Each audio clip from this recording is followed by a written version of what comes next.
amalan biasa, orang biasa dan juga PH, kita marah campur tangan. Kehakiman biar dia bebas. Itu yang kita perjuang sungguh-sungguh dalam Pakatan Harapan.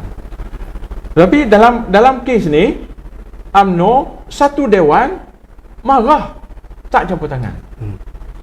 Marah tak campur tangan. Dan inilah budaya yang sebagaimana yang Azmi sebut tadi ni, budaya UMNO. Dan kalau mereka menang, inilah budaya yang mereka akan bawa.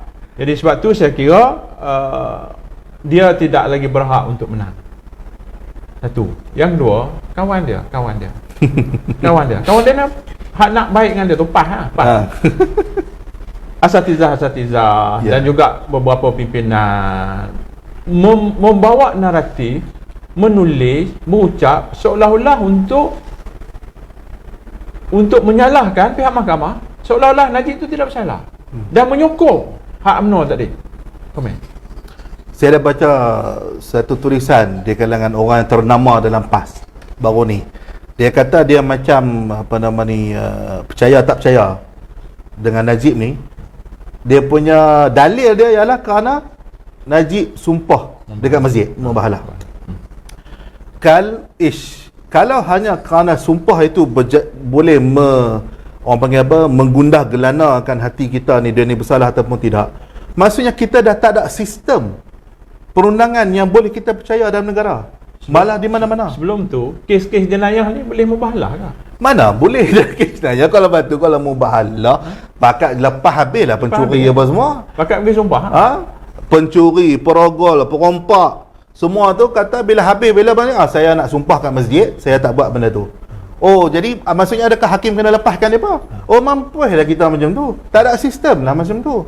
Sebab itulah Mufti Wilayah Persekutuan pun dah keluarkan dia punya bayan linnas lah apa tentang isu. Saya tak nak sentuh benda tu sebab itu bukan bidang saya. Tapi kita pakai logik akal pun, hanya kerana orang tu amat teruja untuk bersumpah dalam masjid, untuk kita terus percaya, maksudnya kita ni terlalu buta. Dan juga kita terlalu ta'assub atas, mungkin tak tahu, mungkin ada sebab faktor tertentu dia ni rapat dengan orang tu ke apakah. Tapi kena ingat kepada para asatizah yang alim-alim di luar sana yang rajin berceramah bahawa KPI, indeks KPI dalam keadilan yang telah diletakkan oleh Nabi Rasulullah SAW, dia kata apa? Kalau anak dia Fatimah buat jenayah pun, dia takkan biar. Itu anak. Apa kaitan kamu dengan Najib? Dulu duk ulang selalu yang tu. Selalu duk ulang. Sekarang tak ulang lah. Sebab RUU tangguh. RUU 355 tangguh. Kalau cerita bab hudud, kenalah mulalah keluar cerita bab Fatimah dan sebagainya. Tapi manakah RUU 355 pun entah ke mana, maka sekarang semua itu adakah sudah dilupakan? Jadi, nak simpati pun kita boleh simpati sebagai seorang manusia. Tapi kita tak boleh simpati dengan jenayah lakukan. Jenayah tetap jenayah. Apatah lagi wang yang digunakan itu, yang dirompak dan disaup itu adalah duit kita semua. Kita duk heran, kita duk meratap, telur harga naik pun kita bising. Minyak masak naik, kita bising. Cuba bayangkan 42 juta itu dimasukkan balik dalam negara kita, berapa banyak telur kita percaya bagi secara percuma kepada orang luar sana. Berapa banyak minyak masak yang berjaya kita bagi secara percuma dengan hanya 42 juta ringgit itu, malah lebih lagi, nak bagi apa lagi? Pendidikan lagi kita boleh tanggung. Sekarang ni kita duk meratap kata ekonomi, recession dan sebagainya. Tu 42 juta LHDN mendakwa Najib untuk jumlah 1.69 bilion cukai. Tuan-tuan, saya 1 juta pun tak pernah nampak. Ini kan pula 1 bilion. Cukai ni sebenarnya dia bukannya cukai pendapatan ni, dia bukan cukai maksudnya dia letak sampai 50% daripada pendapatan. Bila sebut 1.69 bilion di atas cukai terhadap pendapatan Najib, maksudnya Najib ni pendapatan dia jauh lebih banyak daripada 1.69 bilion. Tak silap saya, cukai ni 2.5% macam tu je. Cuba tuan-tuan bilang lah, 1.69 bilion tu kalau hanya 2% daripada pendapatan, 2.5% pendapatan Najib, maksudnya dalam akaun Najib ada berapa? Nak kesian lagi. Telok mahal marah. Dua pemikiran. Satu pemikiran UMNO yang kita faham dah tadi ni, pemikiran yang akhirnya dijelaskan Mereka sendiri tunjuk kepada rakyat, inilah pemikiran kami. Kami seolah-olah dia nak sebut kami sokong kleptokrat, kami sokong rasuah. Pasal hak kena dakwa ni dia buat benda tu dan telah jadi budaya. Jadi ini satu pemikiran Melayu. Satu pemikiran lagi yang PAS tadi ni, dia menyokong. Jadi inilah nanti kita berhadapan dengan pilihan raya nanti. Jadi kalau kita kata nak Melayu bermaruah, sudah tentu saya kira kedua-dua pemikiran ini yang dibawa oleh parti politik Melayu Islam ini, pemikirannya sebegitu. Komen. Baru ni saya ada baca satu artikel. Dia ada satu tandingan. Tandingan apa saya tak ingat lah, tapi di kalangan anak-anak remaja lah. Jadi mereka ni kalah pertandingan tu sebab mereka tak boleh jawab soalan tentang politik. Soalan dia ialah siapakah pembangkang dalam kerajaan sekarang ni? Macam-macam jawab. Ada yang kata PAS, ada yang kata Bersatu, ada yang kata apa nama ni PAS Bersatu, banyak orang sebut. Sampai mereka pun tak tahu PAS dengan Bersatu ni sebenarnya pembangkang kerajaan. Sedangkan mereka tak tahu apanya PM tu UMNO, Menteri Kanan semua Bersatu, dan Menteri di kalangan PAS pun ramai. Dia sampai anak-anak muda lah ni, mereka pun tak keliru identiti PAS dengan Bersatu ni sebenarnya mereka ni kerajaan kan pembangkang. Jadi sebab itu atas faktor inilah saya ingin menyeru rakan-rakan sebenarnya atas semangat apa nama ni sekarang ini PH hendak orang panggil apa, membuka lembaran kemah besar.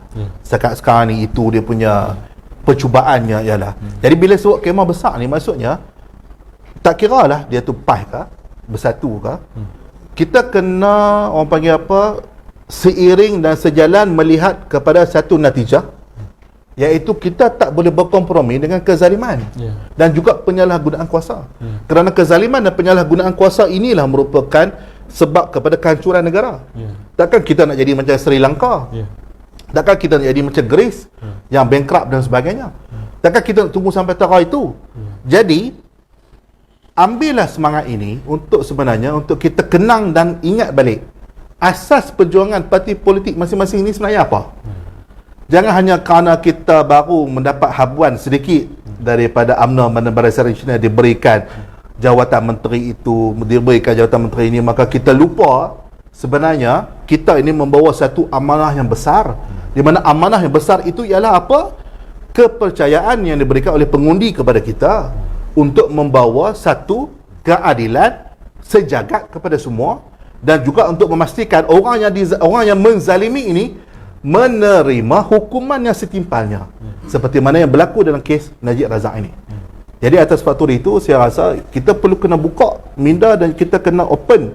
Sebab itulah di kalangan kawan-kawan pun bila tanya hang ni walaupun hang mana, kalau PAS nak join balik, maksudnya nak bekerjasama macam mana, saya kata tak ada masalah. Tak ada masalah. Kita bukannya sampai kita anggap bila masuk amanah ke masuk Bersatu ke seolahnya kita ni keluar agama. Tak ada masalah. Kita ni sebenarnya ini merupakan hanyalah wadah politik yang kita kena kenang balik sebenarnya untuk apa. Jadi atas faktor itu saya rasa kita perlu berfikir semula dan bermuhasabah. Kita telah berada di hujung program kita. Kita bulan ni kita sambut Merdeka. Ya, Merdeka. Jadi Merdeka ni kita duk sebut tadi serabut ni pemikiran ni. Merdekakah kita? Dari segi pemikiran ni, merdekakah kita? Sila. Osh, kena buat satu topik lain tentang merdeka ni. Kalau penonton Mak Kilau mungkin rasa apa nama ni belum merdeka.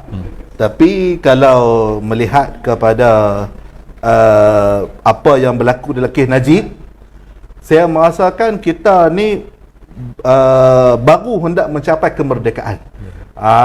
Maksudnya kita baru nak kembali on track bila kita sebut pengasingan kuasa tadi. Janganlah kita kembali kepada zaman jahiliah dulu. Jahiliah ignorant kita sebelum ni tentang pengasingan kuasa. Kita dah biasa dalam zaman UMNO, Barisan Nasional yang dah biasa dengan bergulumang dengan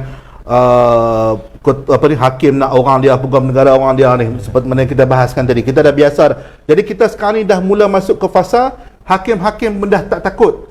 Even though you are former prime minister, kalau you salah, masuk penjara. mana lagi kita nak dapat macam tu? Sebelum ni mungkin kehakiman takut. Sebelum ni ada naratif tau sebenarnya. Di kalangan mereka ni, mereka kata hakim-hakim pun tentang mereka fikir PH ni lama ke tak lama kan.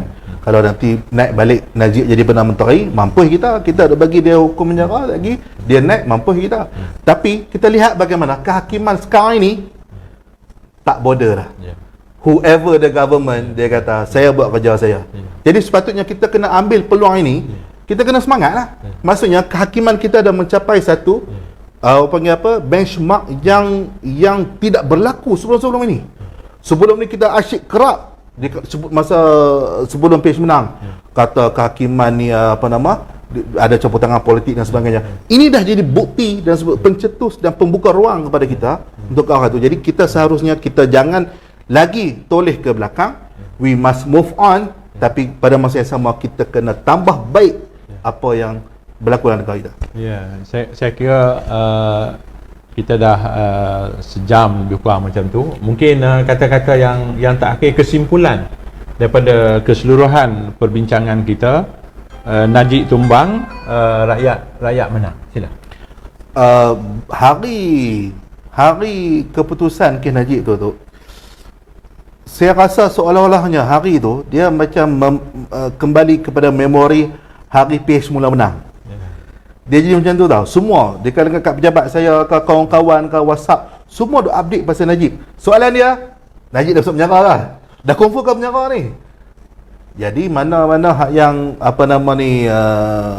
cakna dengan kes ni, bila tahu kata akhirnya Najib masuk penjara, memori menang masa pilihan raya 14 baru ni kembali menjengah kita tau. Jadi saya rasakan dalam keadaan mungkin PRU akan berlaku dalam masa terdekat. Ada yang rumours kata bulan 10 sebab bajet telah diawalkan. Saya rasa apabila kes Najib ini mungkin memberikan satu mood yang baru kepada para pengundi yang sebelum ini dianggap undi siapa pun sama saja. Bila dia tengok akhirnya, sebabnya mereka pun macam, kita kena faham, tuan-tuan kena faham bahawa antara yang disebutkan berlaku ketika pilihan negeri Melaka dan Johor baru ni ialah pengurangan peratus yang mengundi itu, antaranya disebabkan pengundi merasakan muak dengan politik sebabnya lompat parti terlalu berluasa. Tapi tuan-tuan harus yakin sekarang ini kerana akta lompat parti telah pun diluluskan. Kita dah tak ada alasan lagi untuk kalau kita undi, contohnya tuan-tuan lepas ni undi doktor, tak ada lagi alasan untuk doktor boleh pindah pergi mana-mana parti lain sebab dah ada akta itu yang mana kalaulah berlakunya lompat parti, orang tu lompat lagi, kursi itu boleh kosong dan kita boleh hukum parti politik yang lompat parti itu dalam pilihan raya seterusnya. Jadi faktor itu saya merasakan bahawa selain daripada isu lompat parti, kita juga kena membuat satu tindakan yang agak drastik untuk menarik pengundi-pengundi di kalangan umur 18 tahun. Yang mana mungkin macam saya kata tadi lah, siapa pembangkang pun tak tahu ni. Kan? Jadi mungkin kena ada saya pembangkang dia tak tahu, kerajaan pun kerajaan kalau pembangkang tak tahu. Jadi kita kena perbanyakkan lagi program-program seperti ini untuk kita memberikan ilmu dan juga pendidikan politik kepada kawan-kawan kita di luar sana. Ya, Saudara Nur Azmi Zakaria, Ketua Kanun Amat Ahli Kedah, saya ucap terima kasih bersama dengan saya 1 jam pada malam ni telah mengupas isu yang sangat relevan, sangat dekat dengan kita, rakyat, saksi rakyat menang, Najib tumbang. Jadi saya kira kupasan itu telah mampu untuk memberi kefahaman kepada kita dan saya berharap sungguh-sungguh masyarakat netizen di luar sana untuk sentiasa membuka minda kepada apa juga explanation ataupun maklumat-maklumat yang diberikan untuk akhirnya kalau kita buka minda dengan tidak jumuk, tidak fanatik, akhirnya insya-Allah kita akan jumpa kebenarannya di situ.